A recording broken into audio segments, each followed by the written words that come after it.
now move forward for the next item, if we could, on the agenda. And that's item 11. That would be the Executive Director's Report presented by Ms. Renati. Good afternoon, Chairman Gaines and honorable members. I'm Lisa Renati, Chief Deputy Director, and I'll be presenting this report on behalf of the Executive Director. Today, I'd like to highlight a few of the upcoming events. The first event is an upcoming Northern California Assessors Association Annual Regional Conference. The conference will be held August 4th through the 7th in South Lake Tahoe. It's hosted by the Glenn County Assessor, the Honorable Cindy Perez. This annual conference provides an excellent opportunity for CAA and BOE to discuss further ways to work in collaboration. It also allows us the opportunity to discuss emerging issues. The next item is the upcoming 2025 Taxpayer Bill of Rights hearing. It is set for August 20th, 2025 at our board meeting on the same day. The hearing provides an opportunity for taxpayers, county assessors, and other stakeholders to provide comments on items discussed in the most recent report issued by the Taxpayers' Rights Advocate, as well as present ideas, concerns, and input on the quality of the agency. And finally, this board will hold their annual meeting with the assessors on October 22nd, 2025. I want to make sure I do it correctly, October 22nd. Staff is working, your staff, the chairman, is working with the executive director to finalize the details for this meeting. Ms. Stowers will continue to keep your offices updated on any of the details of future events, and that concludes the report for item 11. If you have any questions, I will be happy to attempt to answer them. Members, any questions? Just a quick one, and I'm not sure if I'm putting you on the spot because I was going to ask Ms. Towers, but you mentioned on the budget relates, in terms of the budget, do we see any issues moving forward? I'm thinking especially as I think last year we participated in that UC Davis Academy. So yes, thank you for your question. We are still planning on having one of our staff members attend the academy. Also, as far as our budget, right now, everything looks like we are in tune to spend the amounts appropriated to us.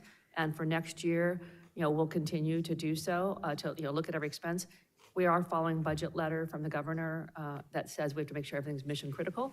And so we're going to continue to do that. But we should have funds to have our staff attend important training. And then on the hiring, you're usually involved with some of this as well. Looking forward, does it look good in terms of if we need more staffing down the road this next year? I know with the cuts. That's a good question. We are asking for more staffing. We're not sure if we'll get more staffing, but we always are willing to ask. Worst they can say is no, right? So we do have a need for staffing especially in our audit survey unit. So we have put together the information. We'll be presenting that to the Department of Finance, and hopefully they will say yes. Thank you. All right, very good. Any other questions? I think we're okay. So I think we can proceed to item 12, and that is the extension of time to complete local assessment role. Again, for the record, my name is Lisa Renati, Chief Deputy Director, reporting on behalf of the Executive Director. Revenue and Taxation Code 616 requires county assessors to annually complete the local assessment rolls by July 1st. Section 155 provides that the board or its executive director may extend by 30 days the deadline for any official act by the assessor. In the case of public calamity, the deadline may be extended by 40 days. Section 155 also requires that the executive director inform the board of any such extension at its regular meeting.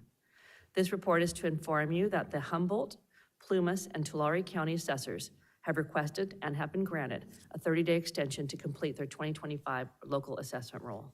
This concludes my report. I'm available to answer any questions you may have. Members, any questions? No, I think that's fine. Thank you.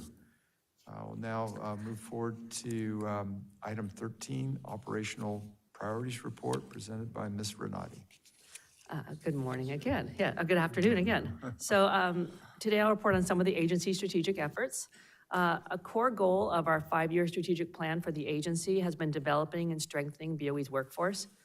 Since my last report, we have filled 2 vacant positions. One is an employee new to the Board of Equalization, and the other is a promotion of an internal candidate. Our agency's vacancy rate remains at around 9%, a little less, due to the hard work and commitment of our supervisors and managers. We are also working very closely with our managers and our staff to ensure they have the necessary training and skills to take on more significant responsibilities within the agency as the next generation of our property tax experts. These efforts ensure we continue to make meaningful progress in revitalizing our workforce. The next item is our year-end activities. We are finalizing our year-end budget activities, including ensuring the submission of all receipts, expense claims, all of our invoices, and making sure we have that timely submission and approval so that we can safeguard the funding we need for the future. Based on current projections, we're on target to be right under budget, which is a good place to be. This concludes my presentation. I'm available to answer any questions you may have. Yeah, I've got a question, if I could, just in reference to our budgets.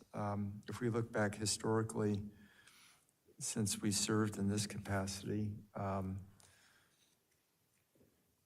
believe have we been under budget every year? We have been under budget every year, and my current information I only have is through May, but looking at the projections, it looks like we'll be under budget this time too, but we have consistently been under budget. Yes. Yes. Yeah, I just wanted to clarify that for the viewers so they understand we're being careful with taxpayer money. Correct. Yeah, Making sure everything's mission critical yeah. that we very spend. good. Excellent. Any other comments? Yes. Thank you, Chair. Just a quick one.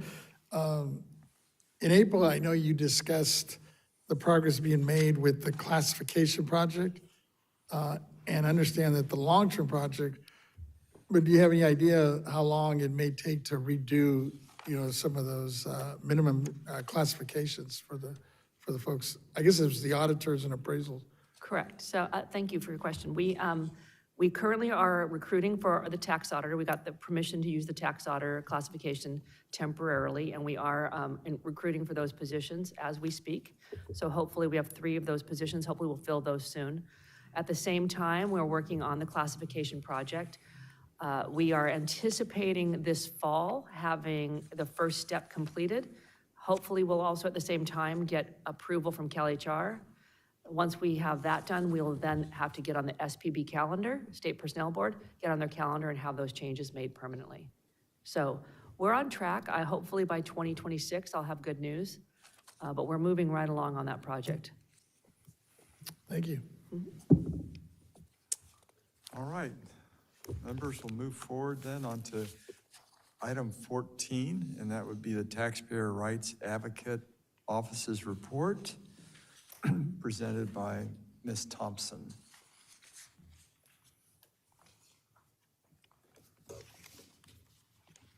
Good afternoon, Chairman Gaines and honorable board members. For the record, I'm Lisa Thompson, Chief of the Taxpayer Rights Advocate Office. Today, I'll be providing you with an update of the activities of the TRA office to keep you informed. I'm pleased to provide you with statistics on the number of completed cases by the TRA office last month. We completed 33 cases, 8 were in Chairman Gaines's district, 11 were in Vice Chair Lieber's district, 4 were in Member Vasquez's district, and 10 in Board Member Schaefer's district. 5 were from the administrative category, and 28 were from the valuation category. The details by topic are included in the agenda. That's in the memo that's attached to the agenda. And but the topic with the highest number of cases in the administrative category was penalty cancellation with 2 completed cases.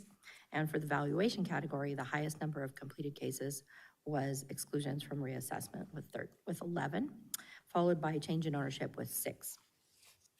For the exclusion cases, 7 were for transfers between parents and children. 2 cases pertained to base year value transfers for seniors, and 2 cases were for base year value transfers after a disaster. I would also like to share with you some tasks that have been completed toward preparation for the upcoming Taxpayer Bill of Rights hearing, which will be held August 20th, 2025, as Ms. Renati explained. A letter to assessors was issued informing county assessors and interested parties about the hearing, allowing the opportunity for interested parties to provide input on the TRA annual report, as well as BOE's administered programs and the property tax system. LTA number 2026-016 was that letter, and it was issued June 4th. We worked with our service provider to create posters and flyers for the hearing, and those were mailed to county agencies involved in property taxation on June 6th, asking those offices to display them in public areas of their office. Each of your offices has been provided with those posters as well as flyers. I would also like to thank the Forms and Publications section for their excellent work on the poster and flyer. So they have been mailed to county assessors, tax collectors, auditor controllers, and the clerk of the Board of Supervisors for Assessment Appeals Board. We also recorded a new public service announcement to publicize the Taxpayer Bill of Rights hearing. The CDTFA Media Services section just finished this public service announcement, and according to our communications officer, Peter Kem, it has aired before and during this board meeting and will continue to do so at the July board meeting. I would like to thank Media Services and their team for their work on this, especially to Jeremy. Jeremy has worked with this for several years with us, and we do appreciate his excellent work. In the future, I will be working with the communications officer to publicize the Bill of Rights hearing. And I'll keep you updated at later meetings. I'm available if you have any questions. Yes, Member Vasquez.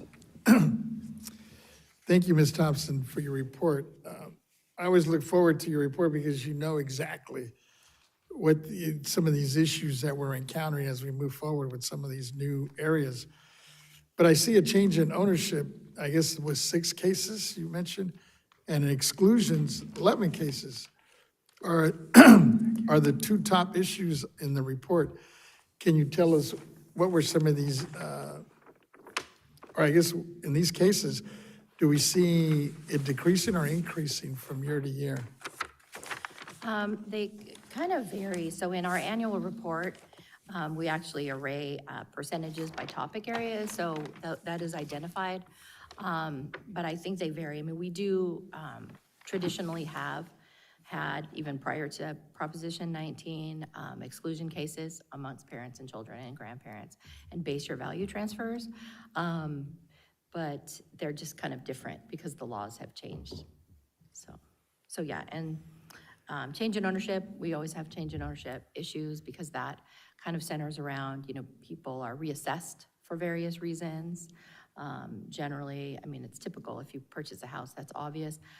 But if you add somebody on title or remove somebody on title, change your trust. So those are where the aspects is. And a lot of taxpayers, when they either inherit property or maybe one of their relatives passed away a long time ago, but they're now just selling the house, comes to the assessor's attention that there was a passing many years ago, and so that's reassessed. So we'd look into that kind of information, how far they can go back for the assessment, and help them understand that yes, it can be a change in ownership. So. Well, I have another question, but you just raised one right now. And so you do run across sometimes where, like I guess you mentioned, on a passing, people, for whatever reasons, neglect to report it or wait 10 years down the road to do it. What happens in that situation? Because technically they weren't paying the right amount, I imagine, on the taxes, right? Yeah, so the assessor's office can go back and reassess it depending on the situation. Unreported changes in ownership do occur, so they can go back. Generally, the statute of limitations is 4 years, but they can go back further in the case of unreported changes in ownership, and so that can happen. And now, I mean, I think they're coming into play a little bit more, probably so in the last 5 years, with the market being up. People are making the decision to now sell at the higher market value. To sell, right? Yeah, so generally, like if you say the property is held in a trust, I mean, you have a situation, I mean, you could have a situation where somebody dies and they just don't, record the death certificate on the property, on the recorded documents on title. And so basically, the people who inherit it, they just keep paying the property tax bill that comes to their deceased grandmother. But more often than not, it's when the property is in a trust, and basically nothing was recorded after the person, the But in the grantee first died. example, you're saying it would be like a probate, wouldn't it, or something like that? If you're, well, so for probate, if it's in a trust, it avoids probate. Right, but if, let's say it wasn't in a trust and it was a probate situation, and they just took, Yeah. for whatever reason, their time to report it, or to Yeah, make I mean, the they would adjustment. find it, like, Or to- so when the assessor discovers it, they would discover it generally when something is recorded on title. Right, Or say if you sell it, so if somebody decides to sell, and there are a lot of them where they're in a trust, and like, the first document that's recorded is like the affidavit on one day, affidavit of death of trustee that notifies the title, basically, on record title, that somebody had passed away, say 10 years ago. And then the next document is the document that transfers title to somebody else that's done through escrow. So that's when it's discovered, because the assessor wasn't informed of it previously. yeah. So, and there are reporting requirements to do that. Trustees of trusts are supposed to report change in ownership to county assessors on a certain form, 502D, but it just doesn't always happen, so. But if it wasn't in a trust and it went through probate, and they just, sometimes you run across, like I had a family in LA that wasn't aware that they needed to report it.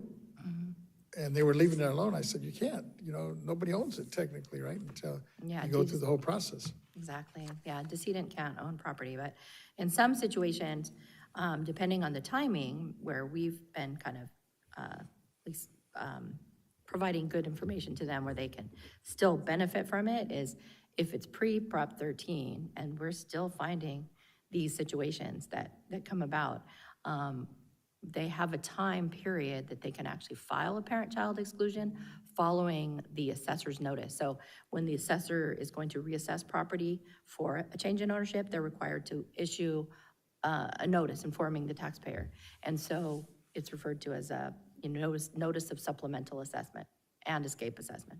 So there's part of the parent-child exclusion law that actually allows them to still file the parent-child transfer, even though it could be 10 years from now, later, if they file that parent-child claim within 6 months of the assessor's notice. So we've had actually several cases in the last few months where we've been able to tell the taxpayer, you can still file for it, so do it. Some of them had like 5 days. Wow. So, yeah, so we said, do it now, go to the post office and get a postmark. So, yeah. Okay. And then, not going back to your report, of the 33, I think it was 33 cases resolved so far, did you come across any special or unique issues that point to a process, I guess, or workflow, or a form of that possibly we can improve moving down the road? No, they really vary, so, They do? in what they are, so. So Oh, I that's- don't think it's really a process. I mean, we're not seeing any Okay, process problems per se. I mean, a lot of it's statutory yeah, or just not, maybe taxpayers not being aware of certain things. So that is why our office is, so involved with assessors too, and trying to put forth taxpayer education in our information sheets. A lot of counties, the larger counties have information posted to their website. They have fact sheets that they have, just different types of publications, but a lot of the counties still link to our pages, especially the smaller and mid-sized counties. So that's why we're kind of still working as much as we can on information sheets. So we have information available to taxpayers so they know, these are the things that you need to do and can save you money. And if you don't do certain things. well, it's interesting you mentioned it, because like LA County being so big, I've participated in several of these resource fairs that Jeff Prang has done, and I think they do a real good service to the folks. Probably avoids you getting several of those calls, right?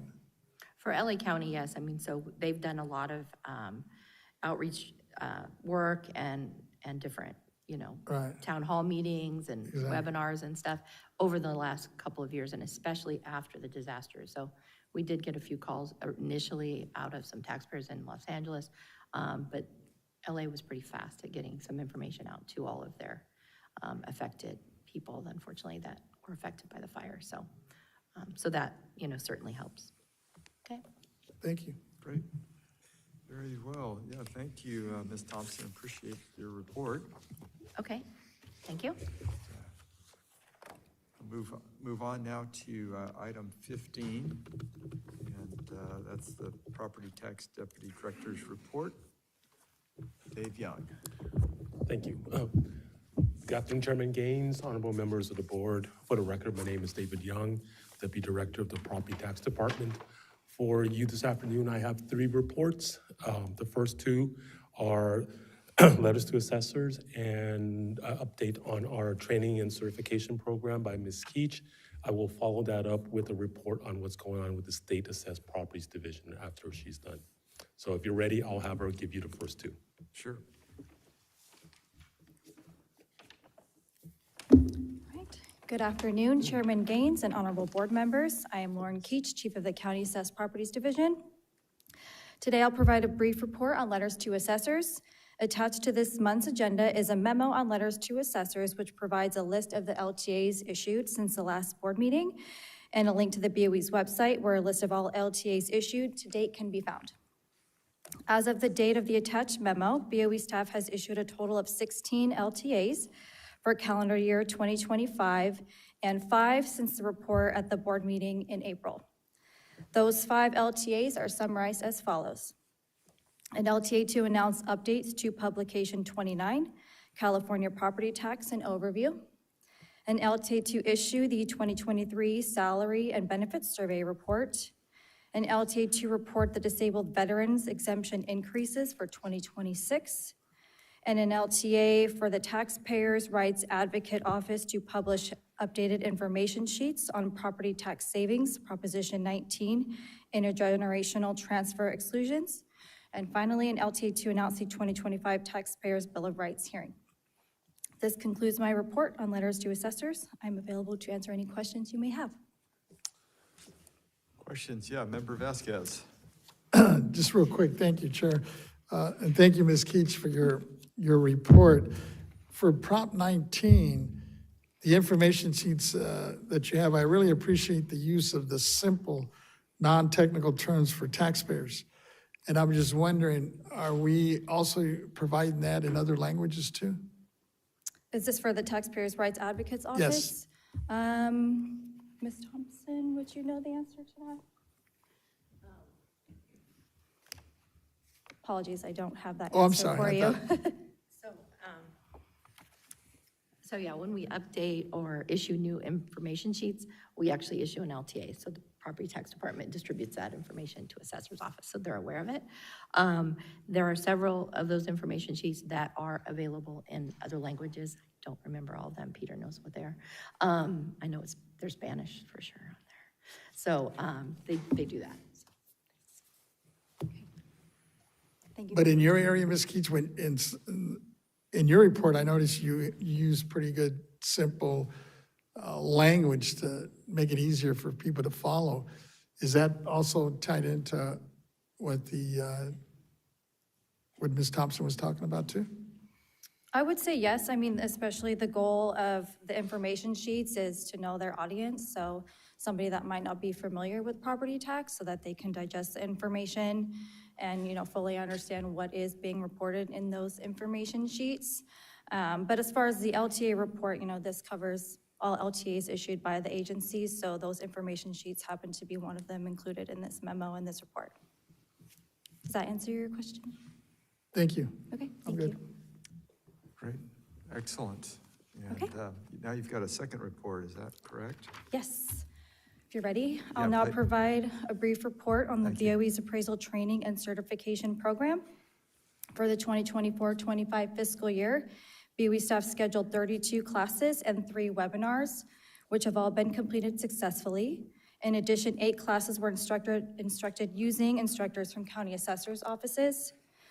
Registration for the 2025-26 fiscal year courses opened in May, and there were over 1,300 student registrations for the course schedule that begins July 1st, consisting of 40 classes and 2 webinars. 7 in-person classes are also scheduled for the upcoming fiscal year within counties for their staff. We continue to offer our existing online basic training courses available through American River College and California State University, Sacramento, as well as online courses and self-study training sessions available on the BOE's website.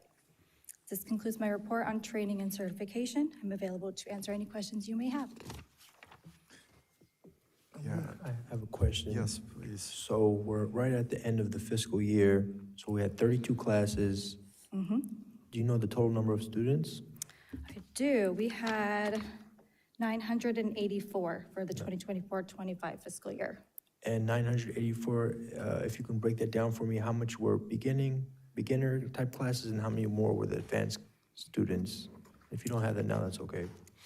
Well, we always offer a good mixture of those because we have students needing both.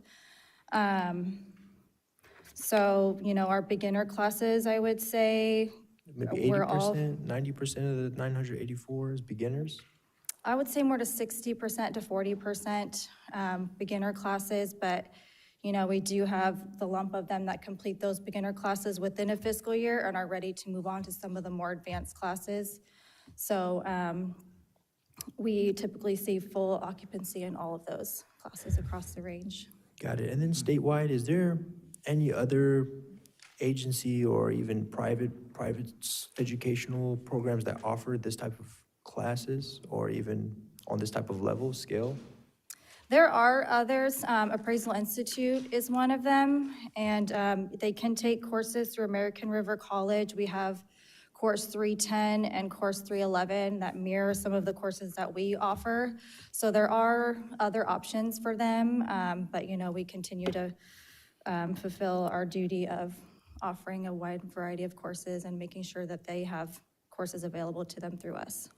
Got it. And my very last question, so we have 1,300 registrations, so that's about 315 more than this year. How many of these students go through with coming to class once they register? Do some drop out? Do some not show up?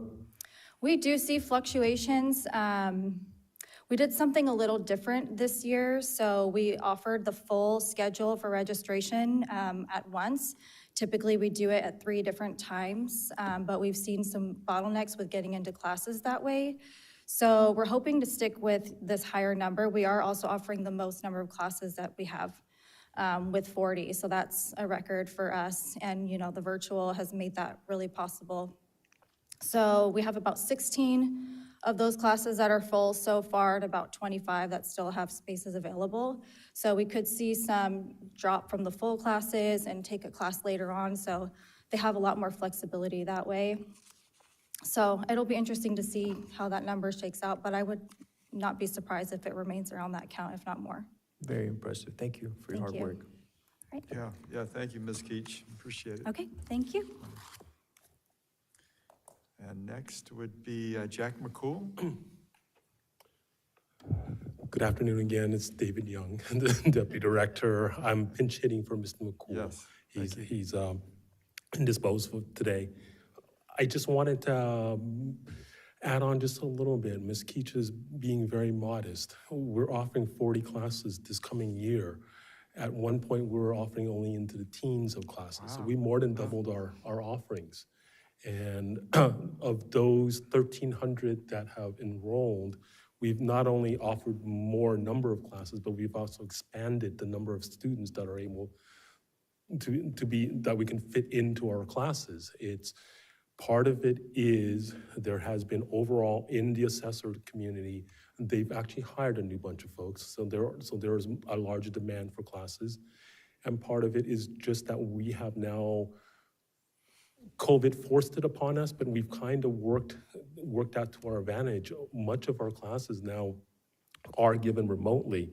When we do offer in-person classes, a lot of times they don't fill up, but when we don't get the minimum number of enrollments, we change the remotes and they fill up almost overnight. So the demand, the the consumers have spoken. They want these classes, and we're able to offer more and handle more students per class. So she's very modest, but we've more than doubled our offerings in both in classes and in student enrollments. So it's been a big push for us, and kudos to their team for really pulling on that oar. So thank you. With that, State Assessed job. Properties Division, there's three main things I wanted to update you on. Can First- I ask a question, Of though? course. Just of clarification. Of course. And thank you, Ms. Keach, and your team for what you've done. But I want to get back to this 984 students. Yeah, 1,300 enrollments. yeah. So is some of that going past the fiscal year, or Well, 980, are people canceling? I'm trying to, or maybe they're registering for classes in advance? yes, they are. They are. Because you're providing all the classes for the year? Correct. That's absolutely Okay. correct. The 984 was last fiscal year, how many students we've Okay. trained. The 1,300 is what's signing up All right right. now. And that is a little bit of a change. Once again, we are actively collaborating with the assessors and how they want to have training. One of the asks was that when we release classes in groupings, it's harder for them to plan their whole years with the training for their staff. Sure. So if we release it all at once, their training coordinators can actually schedule in That's great. when the classes are happening, who will be available, and how to best fit them in. Wonderful. So that's how we're doing it now. Okay. Okay, so the thank three, if you're ready, Yes. the three main things that are happening right now in State Assessed Properties Division is, one, staff is working really hard on completing the private railroad car roll. So their property statements were due as of April 30th. Most of them are in class. Staff is working on the appraisals of that type of property. That will also be part of the board's official adopted roll come in July. So that'll be added on. The second main task SAPD is working on right now is they've completed the allocation of the values the board adopted in May. So once you adopted the taxable tangible property of a state assessee, staff actually goes through and allocates it through the counties in which they're located. So that work has been done. They've been sent their notices as of June 15th, as prescribed by law, RTC 746. So we sent them the notice. It gives them a chance to review their assessed value and where in the state of California, which counties they're located in. It's that value, but it actually matters much to the counties. If we get allocation incorrectly, one county gets something at the cost of another county that probably should have gotten it. So that's out and under review right now. And the last thing that SAPD is working really hard on right now is they've started their audit season. Beginning of this month, they sent out their engagement letters.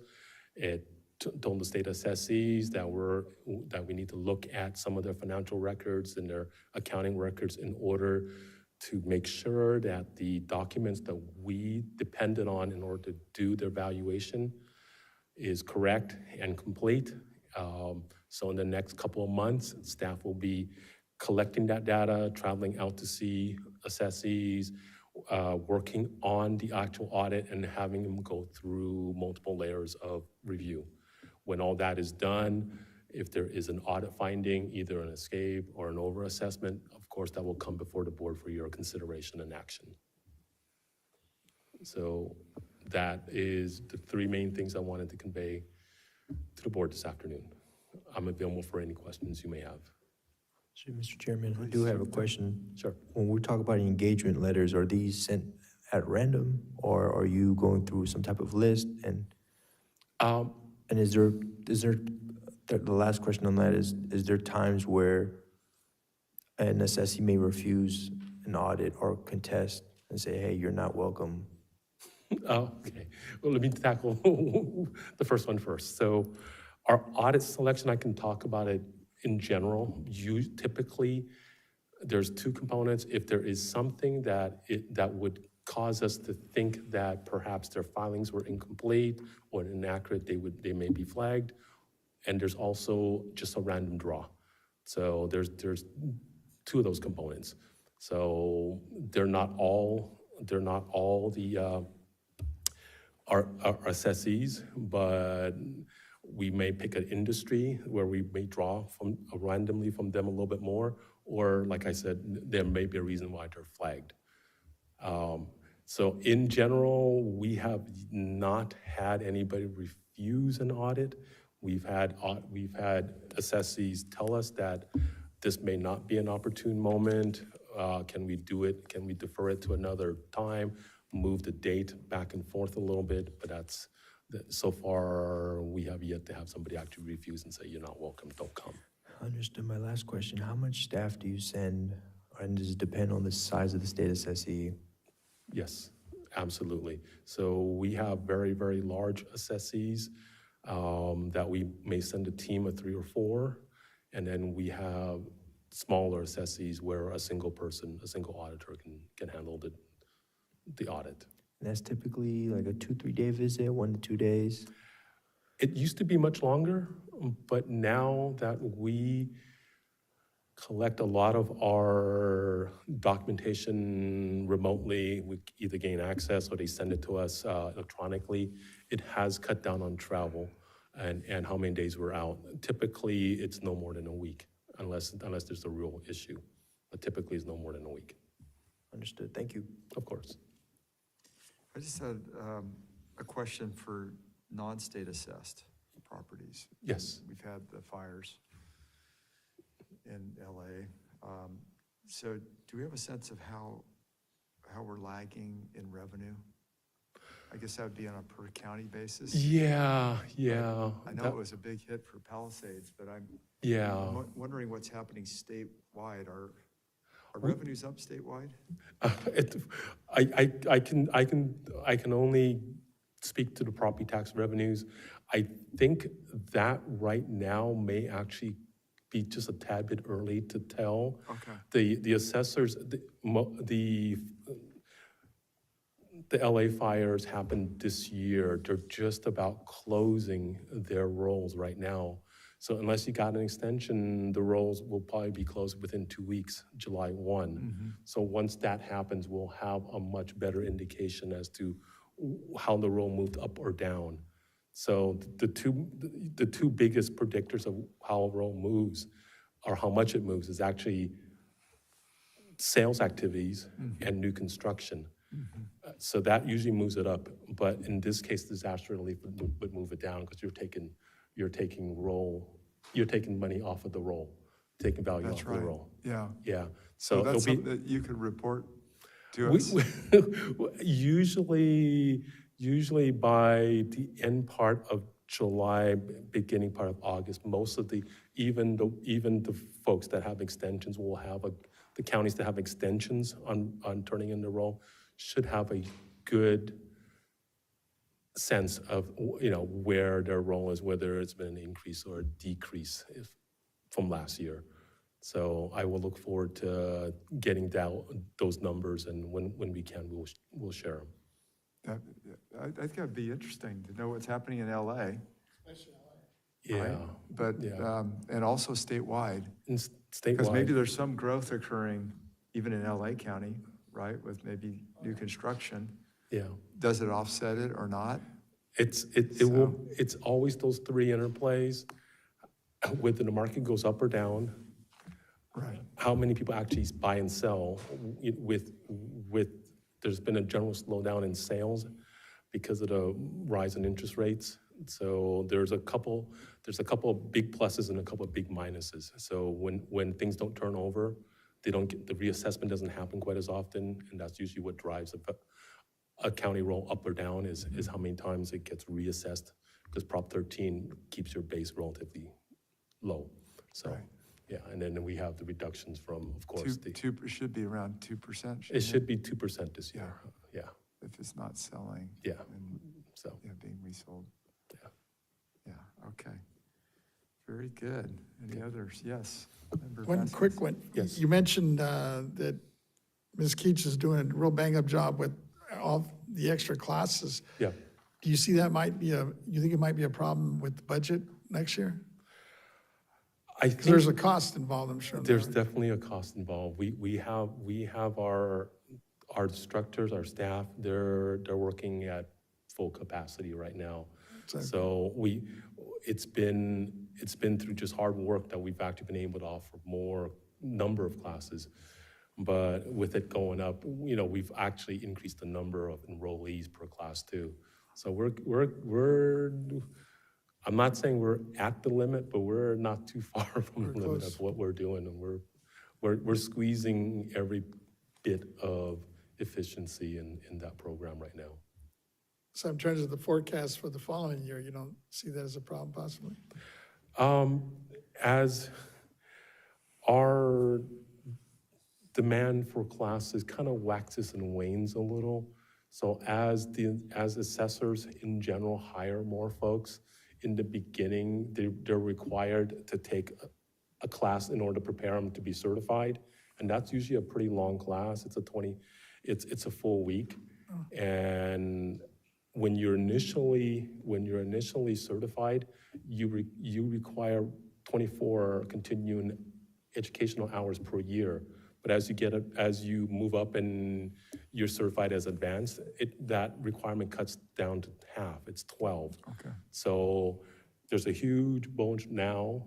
I think what we have now is through hard work is doable with our staff, but we'll see in the next year or two whether some of those folks that have been there a little bit actually move to advanced and maybe require a little bit less training. So we're hoping it won't put us behind the 8 ball too much, but I think we should be okay. So the ability to go virtual has helped. The ability to go virtual has helped tremendously.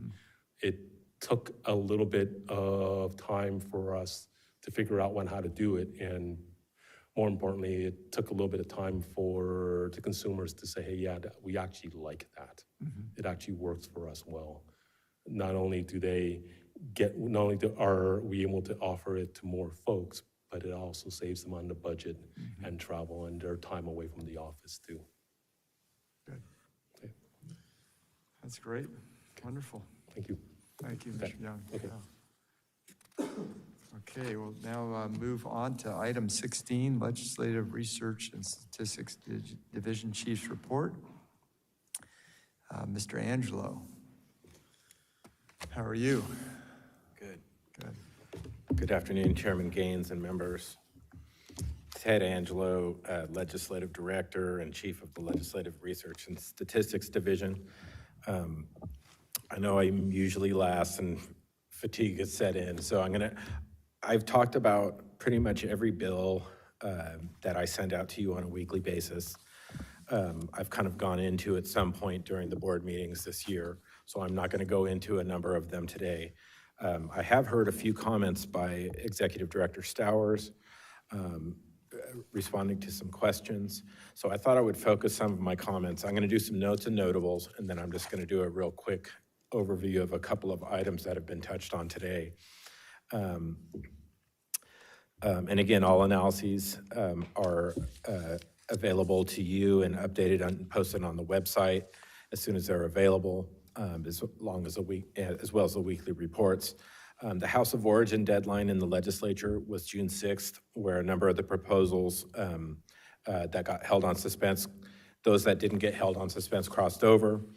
So the legislature's been starting to have policy committee hearings, and about 16 bills that of the 22 we were tracking that impact BOE moved over. July 18th is the policy committee deadline prior to the legislature going into summer recess. Last week, the budget was sent to the governor for his consideration. So there's been no updates on that since it was sent over, but the constitutional deadline is the 15th of June. So the legislature met that. And also the legislature on the Senate side has a new pro tem that is due to take place next year. Senator Limon from Santa Barbara is apparently going to be the new pro tem next year, replacing Senator McGuire. So that's kind of what's going on in the building right now. Today, we talked a little bit about base year transfers and exclusions under current law, and even a little bit on the Taxpayer Rights Advocates report from Mr. Vasquez was asking about unrecorded changes in ownership. But there's a couple of bills, just real quickly on the disaster relief legislation, that's moving forward. And those bills will be set in committee coming up probably next week, at least. Senator McNerney's bill, SB 663, which has about 4 provisions in it that I've discussed before, but that's the one that extends from 12 to 24 months what taxpayers can claim for reassessment, and the 5 years goes to 8 years for qualified property damage in a disaster, and cleans up some other provisions in there allowing the assessor to determine the appropriate date of damage. Those bills are moving forward. I'm not going to go into great detail about those today. But what I wanted to note on is AB 293, which is one of those disaster relief bills. It increases from 6 months to 3 years the time frame for those that have quote unquote unrecorded changes in ownership, but where a change in ownership just wasn't notified to the assessor or the recorder. It allows them after the disaster to have 3 years. And there's a lot of different circumstances under existing law, and some of them were discussed already today, but this is the one where the assessor has to affirmatively send out a reassessment after a disaster. Right now, they're only given 6 months to reply to that. This is going to go to 3 years, so it'll give people hit by the disaster more time. But there are a number of others, and I'm looking at that in the analysis of 293, where Section 480 of the Revenue Tax Code requires a buyer, and this is what Ms. Thompson was talking about. There are other deadlines where you are to inform. I'm not going to go into those right now, but there's about 4 or 5 others in certain circumstances under Prop 19, under Prop 58, because we have timeframes where these things took place at different times. So you'll be seeing that soon where those are existing law. But lastly, on SB 284, Ms. Stowers was talking about this a little earlier today on some of the suggestions coming out of the Assessment Appeals Board regarding probate. SB 284 is sponsored by the Assessors Association, and Senator Sayardo is carrying that bill. And it was one of those ones that was amended a little bit later in the session, so we didn't talk about it much earlier on. But this is for base year transfers and exclusions from reassessment. It does 2 primary things. It allows a new change in ownership exclusion in Revenue Tax Code 63.2.1 for transfers between eligible transferees, which is parent, child, and grandchild, during the 1 year under Prop 19 to help consolidate ownership when there's like multiple heirs. So if it was left to an estate and there are multiple heirs and somebody doesn't take ownership during that 1 year under Prop 19, it allows them to consolidate it without reassessment for the percentage that would go to multiple heirs being left that property. And it also starts a 1 year deadline upon settlement by judicial decree in probate. So when something happens and a property is in probate and nobody can move in within that 1 year, it starts the clock once the judge settles it in probate for them to establish ownership in that 1 year period that Prop 19 contemplates. So those 2 things they're either clarifying where the law is silent or they're establishing a new standard to make it clear that you have these opportunities in that bill. And with that, I'm going to stop and take any questions you might have on those or any other bills. Yes, Member Vasquez. Thank you, Mr. Angelo, on that report. Let me start with the one you just mentioned. You mentioned that if there was a probate situation where the heirs haven't acted on it, and it could be a year or two down the road, they still have that window to make those adjustments. Correct. All right. Without being penalized? Without being penalized under that proposal. Oh, I know that, yeah. So you are supposed to be able to designate somebody within 12 months to take ownership of that property in order for the transfer to occur without reassessment. And that is impossible. It is. When it's left to multiple people or the estate's in probate.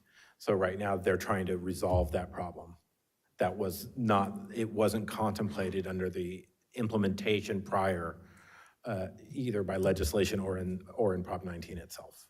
No, I mean, it's good, because I know some people that are going through this process, and it's been like 2 years, and they're still waiting for a final judgment from the judge on this, which is, they've already exhausted that 12-month period.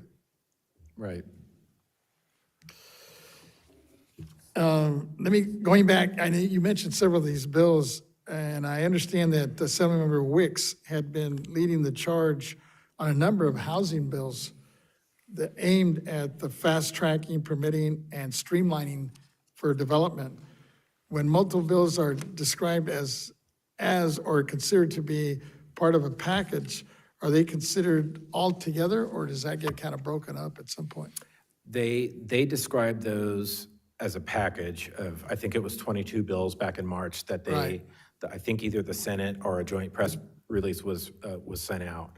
And they deal with those areas of CEQA, administrative, pre-building and post-building requirements in order to try to streamline those. And I'm almost certain none of them impact directly BOE, but they are a speed to market type of package of bills, and they just introduce them as they're not tied to one another.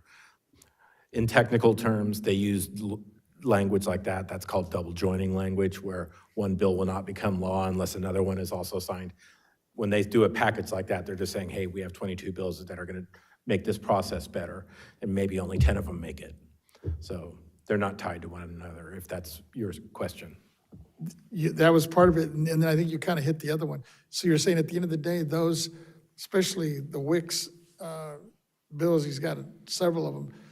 You mentioned that not any, in that package, they don't have no implication or involvement, or I guess impact on the BOE. They're of interest. Interest, but not. They're of an interest in expediting housing availability. Right. But they don't deal with property tax administration that we would oversee in terms of my responsibility for the agency itself and what we must look into.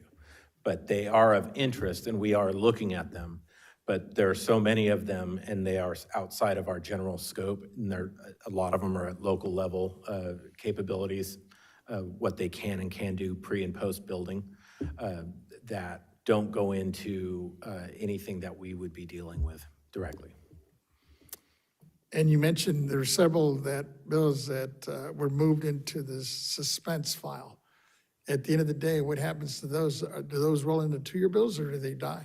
That's a good question, because sometimes, usually when it's held in committee, when a bill is held in the Appropriations Committee, it's called held under suspense, or I forget the exact terms each house uses, but usually it's dead.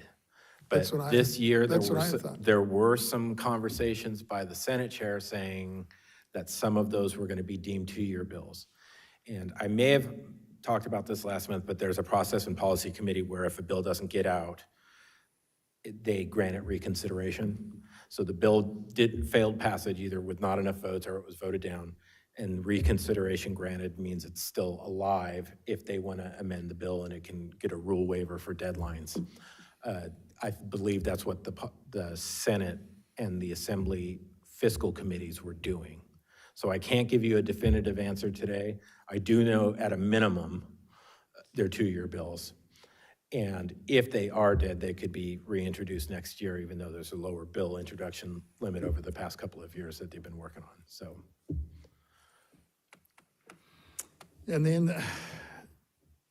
I guess the last piece, you kind of hit on that. Oh, you did mention early on, in your opening remarks about the leadership change. I guess it's going to take, especially on the Senate pro tem. I think this is the first time we've ever had a woman. It's not the first time a woman, it's the first time a Latina Oh, really? woman, yes. Because prior to McGuire, it was the first female speaker, I believe. Senator Atkins from San Diego was pro tem of the Senate. So she would be the first Oh, you're Latina. right. She You're would right, be the yeah. first Latina pro tem on the Senate side. Thank you. What's her name again, please? Monique Limon Limon? She's from Santa Barbara. Yeah, Yeah, it's part of the Latino College, real sharp, yeah. very good. Anything else? I think we're good. Okay. I want to thank you, Mr. Angelo, for your presentation. And I'd like to now move over to public comment for the executive director's reports. We don't have any written comments or anybody in the auditorium. AT&T moderator, please let us know if anyone on the telephone would like to make a public comment regarding these items on the agenda. Thank you, and if you'd like to make a public comment, please press 1 then 0 at this time. Again, it's 1 and then 0.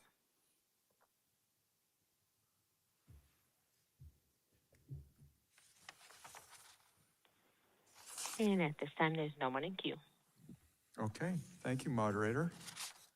All right, last item for today is the closing remarks and adjournment. Members, would you like to make any remarks as we prepare? Yes, Member Vasquez. Thank you. And I know Deputy Controller brought it up earlier about those individuals in Minnesota. So I'm assuming he'll bring them back up because we should adjourn in those members. Yes, I didn't know all the names. You had all the names, which I thought was great. So if you could include it in your remarks, that'd be great. Because I was going to just say all those folks that were victim by this. I just didn't have the names. And I'll just start. I wanted to also adjourn in memory of two musical icons that happened to pass away in my district. First, Sly Stone, from Sly and the Family Stones, who was a pivotal figure in the psychedelic soul and funk music as the former Sly and the Family Stones, performing lead vocals and playing keyboards and other instruments. Stone died on June 9th in Los Angeles after a long battle with lung disease at the age of 82. Sly and the Family Stones was formed in 1966 by Sly and his siblings, Freddie and Rose Stone, and other members, and their performances blended diverse musical styles. The band performed at the legendary Woodstock concert in '69 and was inducted into the Rock and Roll Hall of Fame in 1993. He is survived by siblings Freddie and Rose Stone and his 3 children. I also wanted to mention another one that passed away in the South Bay in my district, and that was Brian Wilson, renowned musician, songwriter, and record producer, best known for the co-founder and the mastermind of the Beach Boys. He died on June 11th, also 82 years old. Wilson was born and raised in Hawthorne, a city in the South Bay area of Los Angeles County. He co-founded the band with his brothers and others members in the early 60s and wrote many of their hit songs.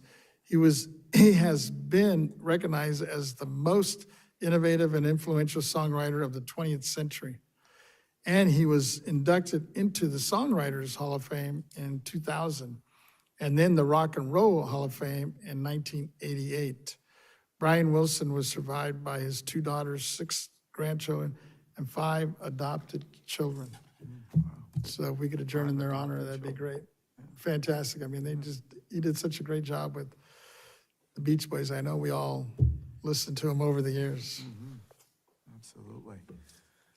All right, Member Emron, would you like to have any closing comments? Yes, thank you, Mr. Chairman. Great meeting of June. I wanted to bring it back home here in California. And in East Oakland, there was a 15-year-old boy that was walking to soccer practice with his 4 friends after school, wanted to exercise. And unfortunately, some assailant came up and tried to rob him and ended up shooting him over a backpack. And I just want to pay tribute to him and his family. His name is Durbin Alvarado. It's very, very sad. The violence that we continue to see in Oakland is unacceptable. It's a city I was born in and I love a lot, but the kids are losing hope, and the idea that you cannot even go outside and play without fearing for your life. And this was in the daytime, broad daylight. So it's just completely heartbreaking. And then down in Southern California, I was in Baldwin Park on Thursday, and I got to meet with the mayor of Los Angeles and pay tribute to a Baldwin Park police officer, Samuel Riveros. He was a 9-year veteran, and on May 31st, he was responding to a shooting with a person down, and immediately upon arrival, he was shot and killed by the assailant. It was completely sad, very, very sad. One officer was injured and a civilian also died. He was a Dodgers fan. He was an avid snowboarder, 9-year veteran of the police department. In a time in this world, we see high levels of violence and hatred being spewed out there. And it's easy to pick violence and it's easy to hate, but we have to choose love. And I think California is that place where we have to set that example. To see it happening across our state, it's unacceptable. And I think in this moment, we all have to band together as brothers and sisters. And no matter your religion or creed or what you believe in, or even if you're agnostic or atheist, we all have to believe in each other. So just want to pay tribute to this young man and this officer who gave his life, another brave soul who doesn't get to make it home to his family. And just paying tribute and hoping that we have better days ahead. I know it's summertime now, and usually the violence heats up as the weather heats up. But I'm just letting all the young people know, please put those guns down. And let's come together in peace and harmony and love and unity, because this is not working. The status quo is not working. And I'm not going to turn on the news every night and see this sadness that's taking over our entire lives. Thank you, Mr. Chairman. Yeah, thank you so much. Great comments by everyone on the board here. So just appreciate that. And yeah, those well said. And then if we could also include those legislators, would you mind reciting their names again? Yes, for the record, Closing. it was the former House Speaker Melissa Hortman and her husband Mark who were killed, and now John Hoffman, who's also another legislator, and Yvette, his wife, were in the hospital fighting for their lives.